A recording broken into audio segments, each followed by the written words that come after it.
Bueno, les recuerdo que quedan 15 minutos para las 10, estamos con Mai Mariño y con María Claver, pero si os parece en este momento nos vamos a ir hasta China, porque en esta crisis es muy importante mirar a lo que están haciendo otros países, otros territorios que ya han pasado por lo mismo que nosotros. Hemos mirado varias veces, por ejemplo, en este programa a Corea del Sur, también a China. Vamos a volver precisamente hasta China y están dos andaluces, Alberto Belmonte y Rocío Laorden, residentes en China, son autores del libro China sin tapujos, 6 años en el gigante asiático.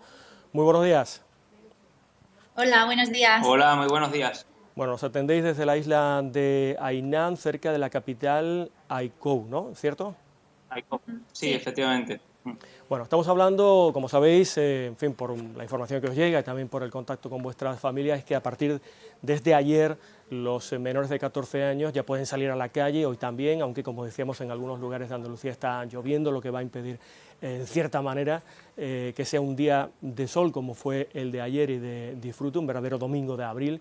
En cualquier caso, queremos saber cómo se gestionó esta salida de niños, si es que se produjo en China. La verdad que aquí en China no ha habido ningún trato especial para los niños. Aquí toda la normativa ha sido tanto para los mayores como para los niños. Incluso para ellos peor todavía, porque por lo menos los mayores sí que podían salir a hacer la compra, pero los niños ni siquiera eso. Sí, no ha habido vamos, no ha estado en el candelero este tema, no ha sido un debate social, si los niños deben salir o no. Los niños han permanecido como unos 2 meses sin salir, y hasta que no se abrió la veda para ir a los parques y realizar actividades como actividades deportivas, sociales y tal, no pudieron salir. Entonces, pues claro, obviamente a nosotros también nos sorprendió un poco este debate social en España, porque aquí es que no sucedió. Es decir, que en China no hubo un día especial en el que los más pequeños pudieran salir. ¿Entendéis que se debe en parte quizá a la sobreprotección de Occidente hacia los más pequeños, cosa que no existe, por ejemplo, en China? ¿Entendemos por vuestras palabras? Bueno, yo creo que hay mucho de eso, claro, porque aquí las necesidades psicológicas, afectivas, pues no son una prioridad para nada, ¿no? No podemos olvidar que hace unas décadas pues era una población con un gran nivel de pobreza, ¿no? Que ha crecido a un ritmo descomunal, ¿no? A nivel económico, pero que en las mentes de los chinos todavía está eso de, bueno, de la seguridad, las necesidades fisiológicas lo primero, y más ante una crisis de este calibre. Por tanto, yo creo que ahí sí que ha influido bastante en el hecho de que no se haya nadie preguntado bueno, cómo lo están pasando psicológicamente los niños en casa tanto tiempo, ¿no? Además, aquí tampoco todos los niños tampoco han tenido la misma situación, porque, por ejemplo, en la China rural, como también se hicieron cierres de municipios y se han ido haciendo test de coronavirus, pues, por ejemplo, si una localidad de a lo mejor 20.000 habitantes, después de hacerle los test, se veía que ahí no habían infectado, los niños y los mayores de esa zona sabían que estaban protegidos, que no había riesgo de contagio y se han tenido a lo mejor una cierta normalidad mayor que en otros sitios donde el confinamiento ha sido más fuerte. Claro, el confinamiento no ha sido tan estricto porque las poblaciones pequeñas se han defendido cerrándose, y por tanto si no había infectados dentro, pues ya la vida pues era un poco más normal. En las ciudades ha sido muy diferente, porque el contagio ha sido súper rápido y por tanto las medidas han sido mucho más estrictas. Entonces es diferente los niños de los pueblos chinos, de la gran población rural china, de los niños en ciudades, que suponemos que también habrá secuelas psicológicas para ellos y que tendremos que verlas en estos meses, ¿no?, que vienen. ¿Y se sabe ya, o hay algún estudio en torno a ciertas secuelas o no que hayan tenido durante el confinamiento, o esto, como decís, no es materia, en fin, que esté en el debate social? Pues de momento sobre los niños específicamente no. Sí es que se habla de que hay un mayor número de depresiones a nivel general, no de los niños. Sí que algo significativo estas semanas es que han vuelto a los estudiantes de primaria, secundaria y bachillerato, han vuelto a las aulas con unas medidas muy estrictas, ¿no? Bueno, tienen como unas especies de mamparas que lo protegen en el pupitre, o gorros incluso de plástico. En fin, se están viendo unas medidas muy estrictas y los niños han vuelto a las clases, pero de momento, te digo, todavía no se habla de la secuela psicológica, y también en parte por eso, ¿no? Por lo que hemos hablado de que no es una prioridad para la población china, que es muy represora emocionalmente, que esto tiene sus consecuencias positivas y negativas, pero que no está no es una prioridad, pues eso, de ver cuáles son las secuelas psicológicas y emocionales, ¿no? Después de la crisis. Y también son muy prácticos, ¿no? Entonces, ahora que ya se puede salir, pues se están adaptando a esa situación con normalidad también. Precisamente de eso queríamos hablar ahora. Aquí ya sabéis que se está produciendo ese debate en torno al desconfinamiento o la llamada desescalada. ¿Cómo ha sido allí en las zonas que han estado en cuarentena?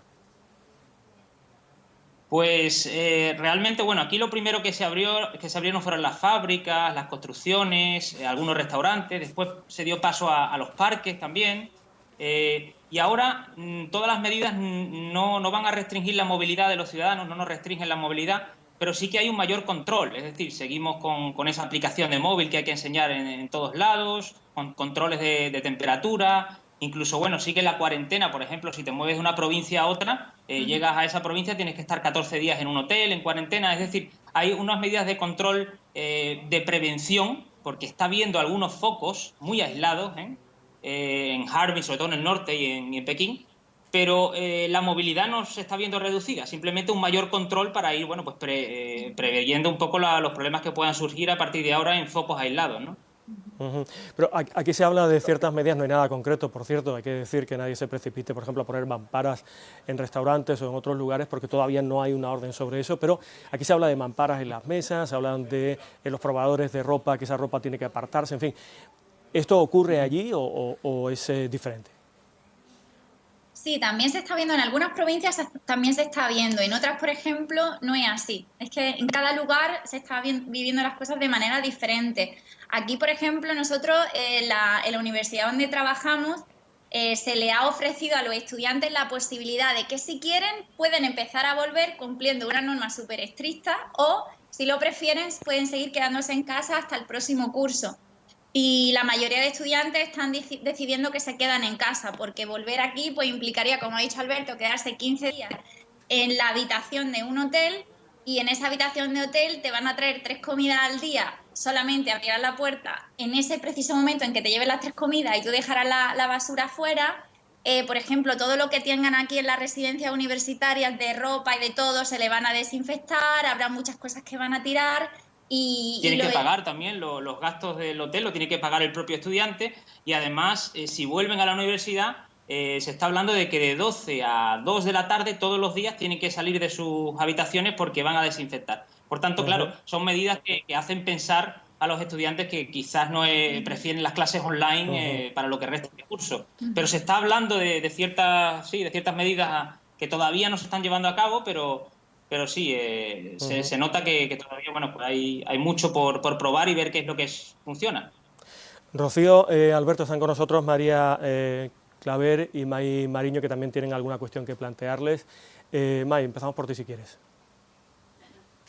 Sí, me quedo con la última reflexión que estaban compartiendo, lo de que en cada lugar estaban aplicando medidas de distinta manera. Y por traérnoslo un poco a España, vosotros que estáis viendo allí cómo vais avanzados, digamos, en ese paso de desescalada, ¿creéis que sería conveniente que en cada lugar se vaya aplicando una manera distinta de volver a esa normalidad? Me explico, pues que en algunas provincias se pueda ya abrir ciertos negocios, en otras, en cambio, la movilidad sea todavía más restringida. ¿Cómo lo estáis viviendo vosotros ahí, ese avance poco a poco y diferenciado? Sí, creemos que sí se puede hacer porque de hecho aquí se está haciendo, ¿no? Por ejemplo, en Harbin, en el norte, que es una ciudad que está muy cerca de la frontera con Rusia, pues ha habido un foco de unos 50, 60 infectados en un día, y por tanto ahí pues ha habido un retroceso, o sea, se ha vuelto otra vez a medidas más estrictas del pasado. Mientras que aquí, por ejemplo, en la isla, que llevamos ya un mes y pico sin prácticamente infectados, pues obviamente tenemos mucho más libertades que en Harbin o en Pekín, que también ha habido un foco aislado también importante. Quiero decir, obviamente tenemos que ir adaptándonos a cada situación en la medida de lo posible. Yo creo que es lo coherente. Y también decir que la realización de test de manera masiva también ayuda un poco a saber qué zonas pueden tener un poco más de movilidad y qué zonas no pueden tener tanta movilidad. María, ahí quizás no esté la clave, ¿no? La posibilidad de hacerse el test. Sí, hay dos cosas muy importantes. Primero, los test, obviamente, para saber cuál es la situación epidemiológica, pero hay otro aspecto que habéis mencionado y que a mí me gustaría también preguntar sobre este punto, que es la respuesta tecnológica, es decir, las aplicaciones tecnológicas, el control tecnológico que permite también el control de la epidemia, ¿no? Es verdad que aquí se establece un debate muy interesante, ¿no?, sobre, bueno, pues sobre los datos personales y el manejo de este tipo de información, pero es verdad que en China está siendo un instrumento muy relevante y a mí me gustaría que nos contaseis fundamentalmente cómo funciona allí, ¿no? Porque es muy llamativo pues este control sistemático de con quién te has cruzado, en qué momento te has cruzado, en la toma de temperaturas e incluso que, bueno, según el gobierno chino, a los 21 días esos datos personales se borran, ¿no? Bueno, nosotros empezamos con la aplicación tal vez a mediados de febrero, ¿no? Más o Sí, menos en más o esa menos, fecha. Y bueno, la primera aplicación que tuvimos era un contacto directo con unas personas que se encargaban de llamarnos diariamente para decir, pues nada, que habláramos un poco con ellos para ver si tosíamos, si teníamos algún síntoma. Y luego ya directamente solo con la aplicación telefónica, pues teníamos que ir haciendo registro de nuestra temperatura, cualquier otro síntoma que nos notáramos y asegurar que no habíamos estado en los últimos 15 días ni en el foco de Wuhan ni en la provincia de Hubei, pero a día de hoy esas provincias ya se van ampliando. Ahora tenemos que decir que no hemos estado en el extranjero en los últimos 15 días, que no hemos estado en Harbin, que no hemos estado en Guangzhou, que estamos en Guangdong, que también es una zona que tiene unos poquitos más de casos últimamente. Y esto lo hacemos cada 2 días, ¿eh? Esto es importante. O sea, la aplicación tienes que rellenarla cada 2 días para que te salga el código verde que después tú enseñas en cualquier lugar para que te dejen entrar, estaciones de trenes, supermercados y demás. Y bueno, la aplicación es tan estricta que, por ejemplo, si se te bloquea o por cualquier cosa va a entrar al supermercado y el teléfono por lo que sea no responde, no entras al supermercado. Como sin eso tú no puedes moverte libremente por la calle. Porque... Quería decir lo del rastreo. El rastreo sí que eran mensajes directamente a nuestro móvil, estaba registrado ya una vez que entramos en la provincia, y eran mensajes en los que se nos decía pues dónde había habido infectados, en los lugares concretos de la ciudad donde estamos, donde había habido infectados y donde no debíamos de ir, y eso eran mensajes directos al móvil que recibíamos, como un mensaje de texto. ¿Sí? Rocío La Orden, Alberto Belmonte, muchas gracias por estar de nuevo con nosotros y seguramente volveremos a hablar porque nos interesa mucho cuestiones que son muy importantes y que aquí trataremos de implementar también en el futuro inmediato. Muchas gracias por estar con nosotros. Muchas gracias a vosotros. Adiós. Adiós.